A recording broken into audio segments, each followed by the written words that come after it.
Hi hello అందరికీ welcome back to our channel. అందరు ఎలా ఉన్నారు? ఈరోజైతే ఒక మంచి రెసిపీతో వచ్చాను. ఈ సమ్మర్లో కూరగాయలు తినక చాలా ఇబ్బంది పడిపోతున్నాం కదా. అసలు ఏ కూరగాయలు కూడా అసలు ఈ సమ్మర్లో తినబుద్ధి కాదు. పప్పులు చారులు తప్ప మనకు కూరగాయలు అస్సలు తినబుద్ధి కాదు కదా. అందుకనే మీకోసం ఒక మంచి రెసిపీ అయితే తీసుకొచ్చాను. అదే చల్లచారు అండి. చల్లచారు అంటే చల్లచారులు ఏముందిలే సింపుల్ అనుకుంటారు కదా, కానీ చల్లచారు చేసే విధానం కూడా ఉంటుందండి. అది మా మమ్మీ చేతితో మహారాష్ట్ర స్టైల్లో అయితే చేపించాను. అది చాలా చాలా టేస్ట్ ఉంటుంది, సూపర్ ఉంటుంది. మీరు కూడా ఆ విధంగా ఒకసారి ట్రై చేసి చూడండి, మీకు కూడా చాలా బాగా నచ్చుతుంది.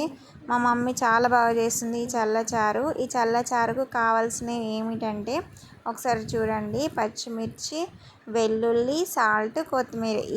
వీటినన్నిటిని ముందుగా అయితే మిక్సీ చేసి పక్కన పెట్టుకుంటుంది. తర్వాత మన పోపు కోసం అయితే ఎండుమిర్చి, వెల్లుల్లి, జీలకర్ర, కరివేపాకు అవి తీసి పక్కన పెట్టుకుంది. నెక్స్ట్ మనము మెయిన్ చల్లచారు కాబట్టి చారు కోసం అయితే ప్రిపేర్ చేస్తుంది. ముందుగా అయితే కొద్దిగా శనగపిండి తీసుకుంది. ఆ శనగపిండిలో మన దగ్గర పుల్లటి పెరుగు ఉంటే బాగుంటుందండి. దీనికి చల్లచారుకు కంపల్సరీ పుల్లటి పెరుగు ఉండాలి. మా దగ్గర అసలు పుల్లటి కాదు, కొంచెం కమ్మగా ఉందన్నమాట పెరుగు. దాన్ని ఏమంటే పుల్లగా లేదు. మీ దగ్గర పుల్లటి పెరుగు ఉంటే తీసుకోండి. దీనికి పుల్లటి పెరిగే మెయిన్ అన్నమాట దీనికి. తర్వాత నెక్స్ట్ మనము పచ్చిమిర్చి, వెల్లుల్లి, కొత్తిమీర, సాల్ట్ వేసుకొని పేస్ట్ చేసాం కదా, ఆ పేస్ట్ని మనం ఇందులో వేసుకోవాలి. తర్వాత కొద్దిగా పసుపు అయితే యాడ్ చేయాలి. నెక్స్ట్ ఆ తర్వాత సాల్ట్ వేయాలి. మనం ముందుగా ఆల్రెడీ పచ్చిమిర్చి పేస్ట్లో సాల్ట్ వేసుకున్నాం కాబట్టి మనం ఇందులో వేసేటప్పుడు కూడా కొద్దిగా సాల్ట్ అనేది చూసి వేసుకోవాలి. ఎక్కువ తక్కువైనా మనం వేసుకోవచ్చు, కానీ ఎక్కువైతే ఏం చేయలేం కాబట్టి సాల్ట్ మాత్రం చూసి వేసుకోవాలి. తర్వాత ఇవన్నీ మిక్స్ అయ్యేటట్టుగా కొద్దిగా వాటర్ పోసుకొని మొత్తము మిక్స్ చేసుకోవాలి. ఇలా ఉండలు లేకుండా మొత్తం చేతితో కలుపుకొని మిక్స్ చేసుకోవాలి. మిక్స్ చేసి పక్కన పెట్టుకోవాలి. తర్వాత వేరొక బౌల్లో అయితే కొద్దిగా శనగపిండి తీసుకోవాలి. ఈ శనగపిండి మళ్ళీ ఎందుకు అనుకుంటున్నారా? ఒకసారి చూసేయండి ఎందుకు వేసినాం. ఇదే అండి స్పెషల్ అంటే మహారాష్ట్ర స్పెషల్ ఇది.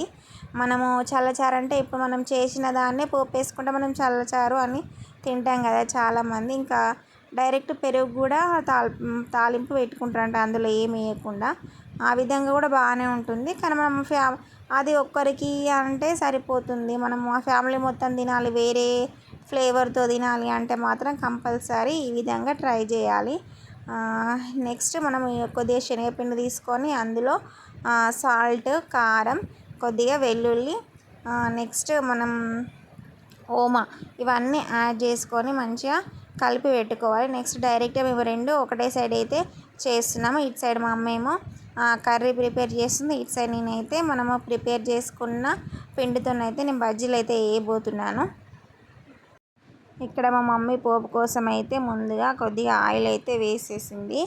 ఆయిల్ వేసిన తర్వాత మనం పోపు అన్నీ రెడీ పెట్టుకోవాలి. నేను ఇక్కడ పిండి అయితే కలిపి పెట్టాను బజ్జీల కోసం అయితే. పోపు కోసం అయితే కొన్ని వెల్లుల్లి వేసింది ముందుగా, వెల్లుల్లి తర్వాత కొద్దిగా కరివేపాకు, తర్వాత మీ దగ్గర మినపప్పు, శనగపప్పు ఇలా పోపు దినుసులు ఏవి ఉన్నా వేసుకోవచ్చు, ఇంకా ఫ్లేవర్ బాగుంటుంది.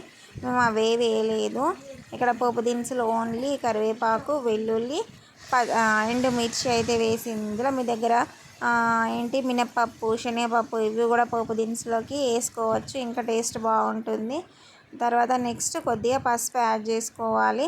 మనము సాల్ట్ ముందుగానే పేస్ట్లో యాడ్ చేసినాం, మళ్ళీ నెక్స్ట్ చల్ల పులుసులో కూడా యాడ్ చేసాం, చూసుకొని వేసుకోవాలి. నెక్స్ట్ మనము పోపులోకి అయితే మనం రెడీ చేసి పెట్టుకున్న చల్లచారుని అయితే వేసేయాలి. మనం ఈ చల్లచారు అయితే రెడీ అయిపోతుంది. ఇంతవరకే ఫస్ట్ మన ప్రాసెస్ అనేది అయిపోలేదండి, ఇంకా ఉంది.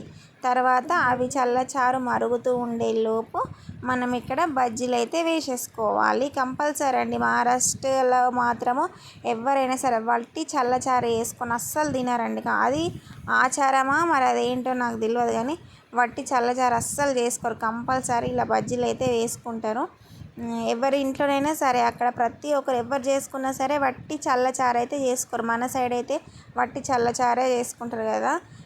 మన అక్కడ అటు సైడ్ మాత్రం వట్టి చల్లచారు అయితే అస్సలు చేసుకోరు. కంపల్సరీ బజ్జీలు వేయాల్సిందే.